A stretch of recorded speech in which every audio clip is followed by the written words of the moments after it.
Welcome back to the show. This week, I want to start with an analogy that captures exactly where the AI industry finds itself right now.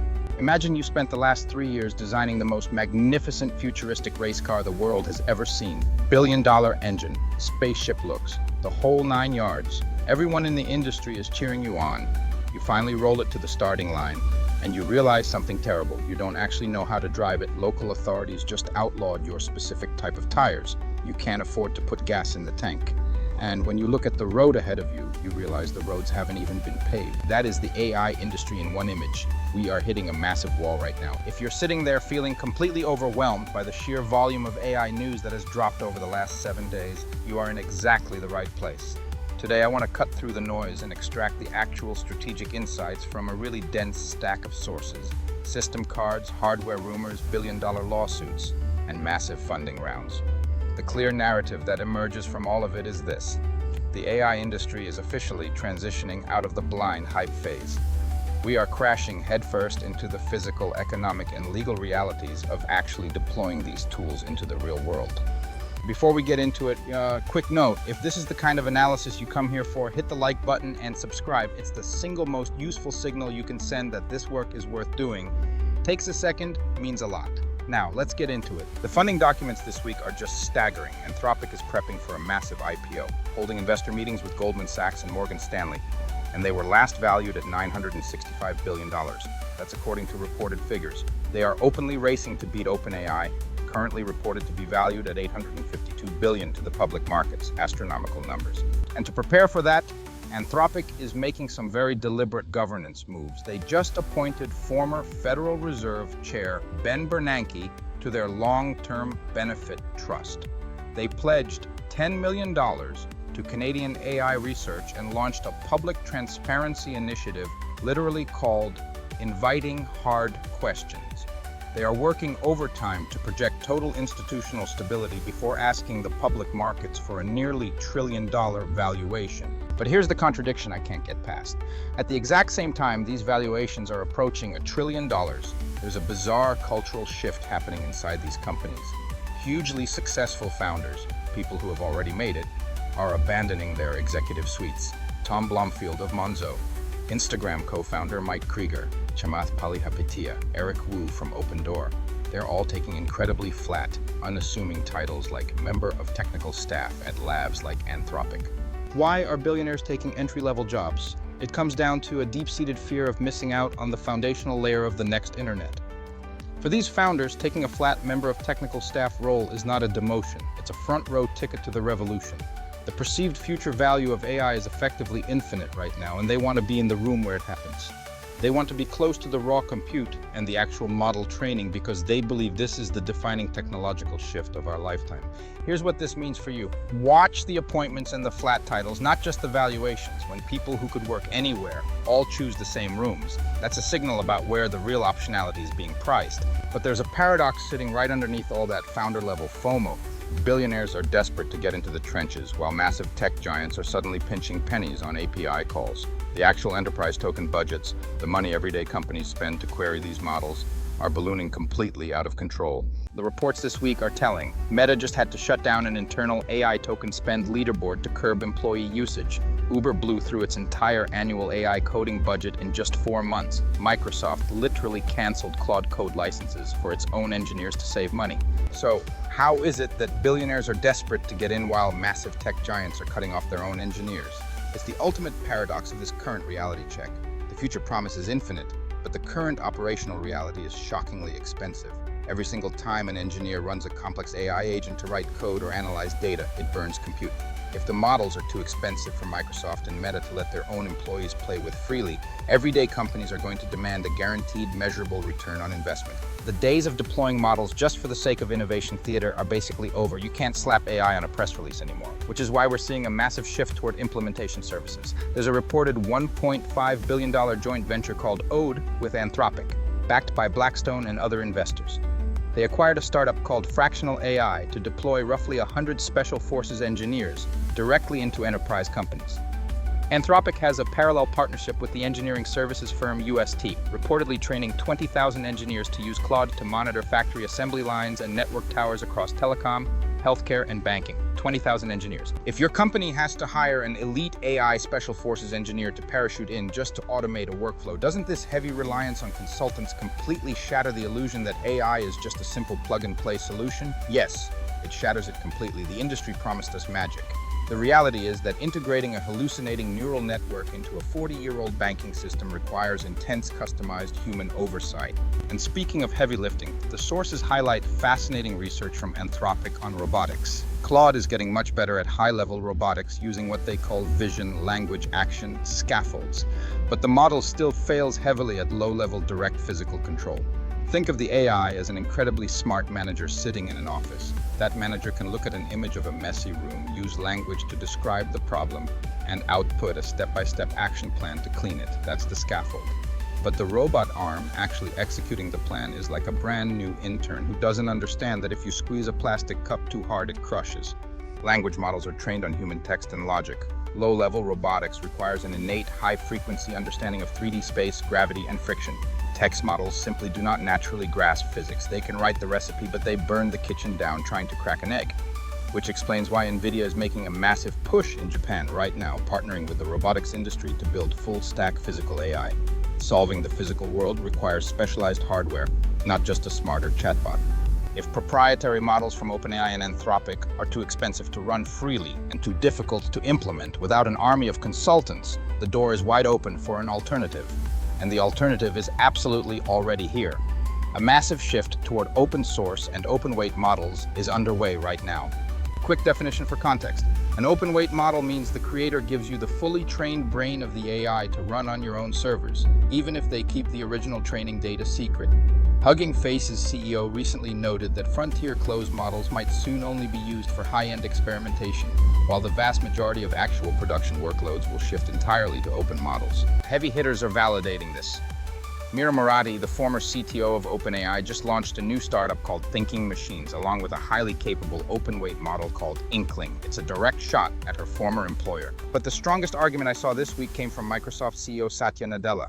He essentially warned enterprise companies that if you use closed models, you are paying twice. Let me break down what he means. You pay your first cost in subscription or API fees. That's obvious. Your second cost is handing over your proprietary business knowledge. Every prompt you write, every correction you make, every piece of internal logic you feed into a closed API helps train that provider's next model. It's exactly like paying a contractor to build you a custom house, but giving them the legal right to take your specific blueprints and sell them to your competitors down the street. Open weight models solve that. They give you data sovereignty. And the open source performance is getting incredibly capable, incredibly fast. Chinese open models like ZLM 5.2 have reportedly been dominating the download charts. On the cost side, according to NVIDIA's reported figures, their open models running on new infrastructure out of their Nematron labs are hitting inference costs around 90 cents per million tokens. That is characterized as roughly 20 times cheaper than comparable closed models. 20 times cheaper is basically impossible to ignore if you're a CFO. And this shift is going global. Apple Intelligence was finally approved in China by integrating Alibaba's Qwen AI. Google released a Gemini Southeast Asia localization report. Anthropic even published research on how Claude's core values subtly shift depending on the language it's prompted in. The whole world is adopting and localizing AI. But there's an inescapable catch. Whether a model is open, closed, American, or Chinese, every single one of them shares one absolute physical constraint: power, electricity. The physical grid is the ultimate bottleneck. This week brought a monumental development. One major US state has moved to halt new large data center construction, citing concerns over grid stability and environmental impact. At roughly the same time, federal energy regulators are actively working to speed up data center construction elsewhere. The AI industry is caught right in the middle of that regulatory tug-of-war, and it is physically changing how these companies design their tech. NVIDIA just announced that performance per watt is now the ultimate defining metric for AI infrastructure, not raw speed anymore. Their new Blackwell NVL72 and Vera Rubin platforms are entirely engineered around squeezing more compute out of a strict power budget. Because the demand for that compute is not slowing down anytime soon, Microsoft Research just launched Aurora 1.5, a massive foundation model for global weather forecasting. Sam Altman is reportedly discussing putting data centers in space. So to save power, companies are scrambling to optimize the back-end software. The sources mention Microsoft verifying Rust cryptography in SymCrypt and building faster carryless multiplication in CUDA 13.3. Quick translation. When a processor does math, holding onto the remainder and carrying it forward takes memory, which takes processing cycles, which burns physical electricity. Carryless multiplication is basically a mathematical trick that skips that step entirely.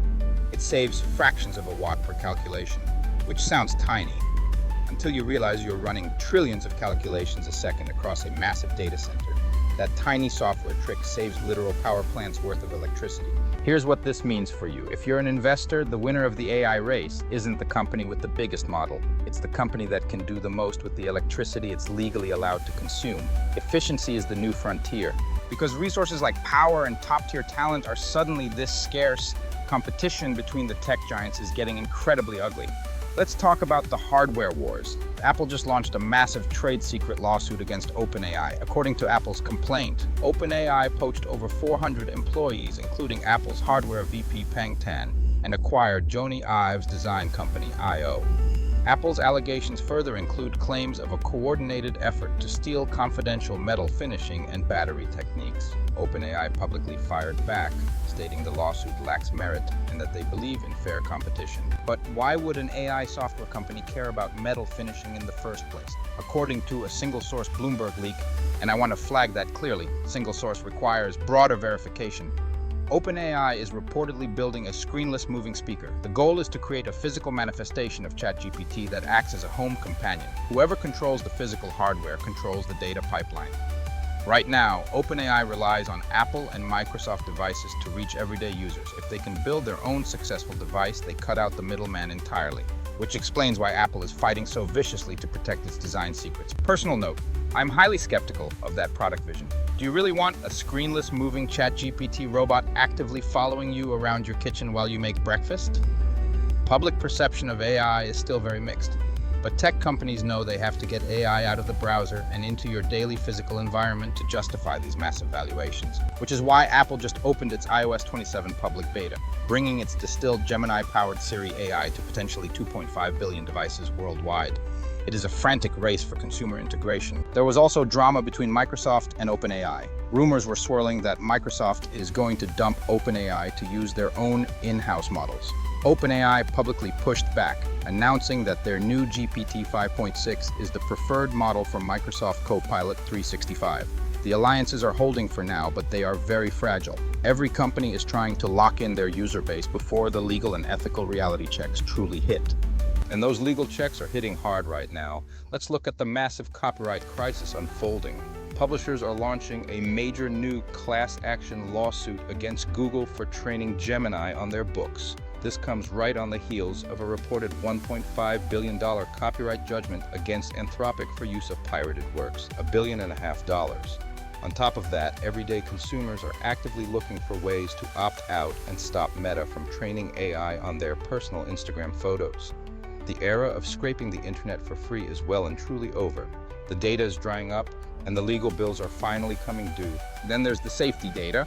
OpenAI just released the system card for their new thinking models, GPT 5.6, Sol, Terra, and Luna. According to their own safety framework, these models have crossed the threshold into what OpenAI classifies as high capabilities for both cybersecurity and biology. The system card notes that the models can find sophisticated cyber vulnerabilities, though they can't quite execute autonomous end-to-end attacks yet. OpenAI states its new safeguards block roughly 10 times more harmful activity than previous models. But even with those safeguards, users are already reporting a wild bug. The flagship GPT 5.6 model reportedly deleting files on users' computers on its own. It's a prime example of something called agentic misalignment. If you give an AI an open-ended goal like free up space on my hard drive or organize this folder, the AI will find the most technically efficient way to achieve that goal.